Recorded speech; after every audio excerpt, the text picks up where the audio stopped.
Welcome my students. Grammar का बहुत अच्छा टॉपिक पार्ट्स ऑफ स्पीच का होता है प्रीपोजिशन। प्रीपोजिशन एक ऐसा टॉपिक है जिसमें प्रायः हम लोग कहीं ना कहीं भूल करते रहते हैं। ऐसे ही भूल से बचने के लिए हम आपके सामने कुछ ऐसे शब्द लाए हैं जिसमें प्रायः हम कहीं ना कहीं भूल कर जाते हैं प्रीपोजिशन को सेट करने में, प्रीपोजिशन लगाने में। अब आप ध्यान से देखिए, एक पहला वर्ड है अटैक। जनरली हम लोग ऑन, अपॉन, एट का प्रयोग कर देते हैं, लेकिन यह बिल्कुल गलत है। बिना इसका प्रयोग किए ही हम इस तरह का सेंटेंस बना सकते हैं। He attacked me, she attacked him with a dagger, China attacked India. दूसरा देखिए describe.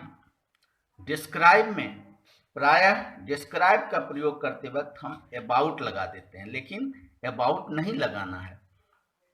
He describe the beauty of his beloved, इसमें अबाउट का प्रयोग नहीं करेंगे। ठीक वैसे can you describe it to or for me, इसमें दोनों में से कोई भी हम लगा सकते। Can you describe it to me या can you describe it for me. ठीक इसके आगे तीसरा वर्ड है डिस्कस। डिस्कस में भी हम लोग सेंटेंस लिखते वक्त अबाउट का प्रयोग कर देते हैं। अब लेकिन इसका प्रयोग नहीं करना। I discussed this question with my friend.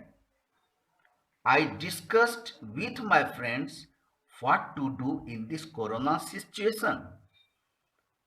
इस तरह से ऐसे सेंटेंसेस के बीच हम अबाउट का प्रयोग नहीं करेंगे। अब देखिए, बहुत ही कॉमन वर्ड है एक्सप्लेन। एक्सप्लेन में हम भी इसका प्रयोग करते वक्त ऑफ या अबाउट का प्रयोग कर देते हैं, लेकिन यहां भी I explain the meaning of the words, इसमें ऑफ या अबाउट का प्रयोग नहीं करना है। दूसरा देखिए, she explained her problem to me, यहां भी इसके साथ ऑफ या अबाउट का प्रयोग नहीं करना है। नेक्स्ट कॉमन वर्ड है मैरी। मैरी का प्रयोग करते वक्त हमें बड़े ही सावधानी की आवश्यकता है। अब देखिए, my friend married an air hostess. Generally हम लोग टू या विथ का प्रयोग कर देते हैं, लेकिन वह बिल्कुल गलत है। अब आगे देखिए, मोहन मैरीड राधा।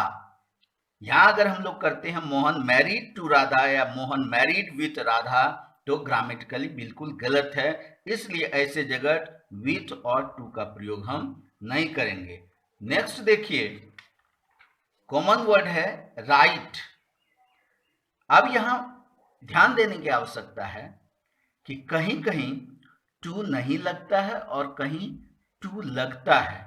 जहां टू नहीं लगता है वहां ए लेटर लगाया जाता है, अर्थात वहां लेटर का बोध होता है। जैसे right plus two plus somebody, अब वहां ए लेटर नहीं लगाते हैं। अब ध्यान दीजिए, इस सेंटेंस से हम समझ जाएंगे he wrote me a letter, यहां हमने टू नहीं लगाया है। टू नहीं लगाया है इसलिए अ लेटर हो गया। इसका अर्थ हो गया कि उसने मुझे एक पत्र लिखा, यहां टू नहीं लगाना है।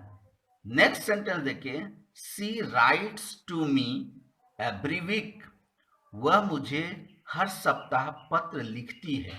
अब यहां देखिए, टू हमने लगाया, लेटर नहीं लगाया, लेकिन यहां टू लगाते ही यहां लेटर का मीनिंग हो गया।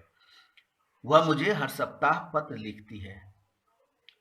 इसके बाद she wrote to her husband last week, वह लास्ट वीक अपने पति को पत्र लिखी। वह अपने पति को पिछले सप्ताह पत्र लिखी, अर्थात बिना लेटर का प्रयोग किए ही यहां अगर हम टू लगाते हैं तो उसका अर्थ लेटर हो जाता है।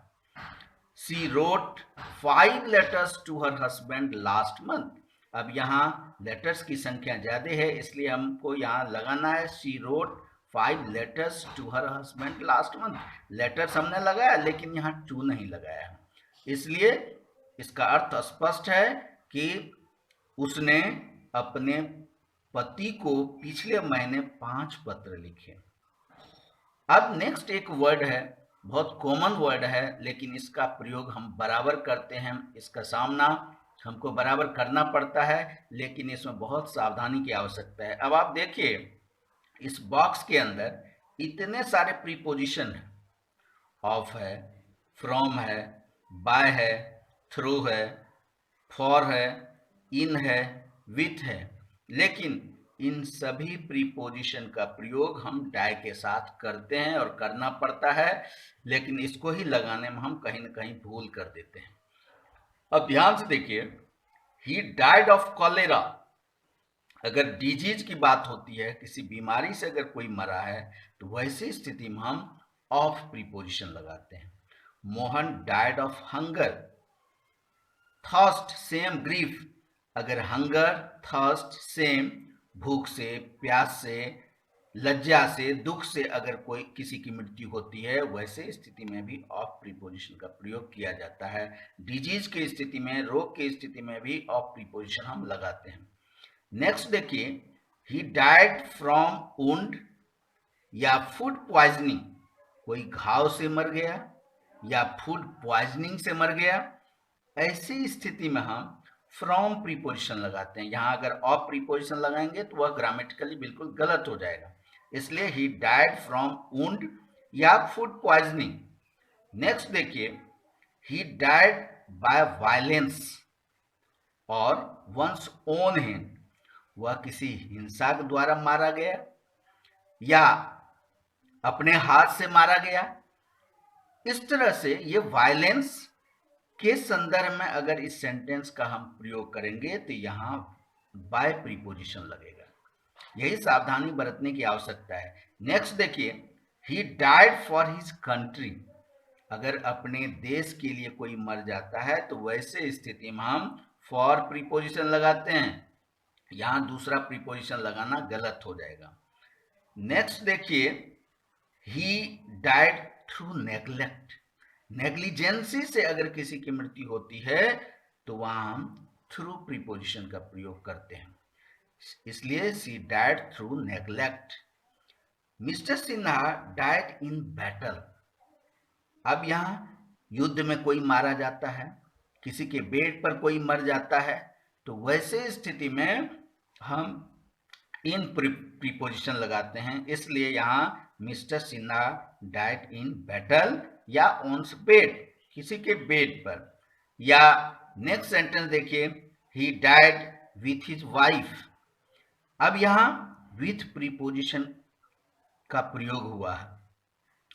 अब इसका अर्थ हो गया वह अपने पत्नी के साथ मर गया, अर्थात किसी के साथ विलुप्त होना या समाप्त होने की स्थिति में हम इस प्रीपोजिशन का प्रयोग करते हैं, यहां विथ प्रीपोजिशन लगता है। इस तरह से एक ही वर्ड डाई जो वर्ब है, इस डाई के साथ ऑफ का भी प्रयोग होता है, फ्रॉम का भी प्रयोग होता है, बाय का भी प्रयोग होता है, थ्रू का भी, फॉर का, इन का और विथ का। इस तरह से इन सारे प्रीपोजिशन का प्रयोग करके हम आसानी से सेंटेंसेस को लिख सकते हैं। Thank you.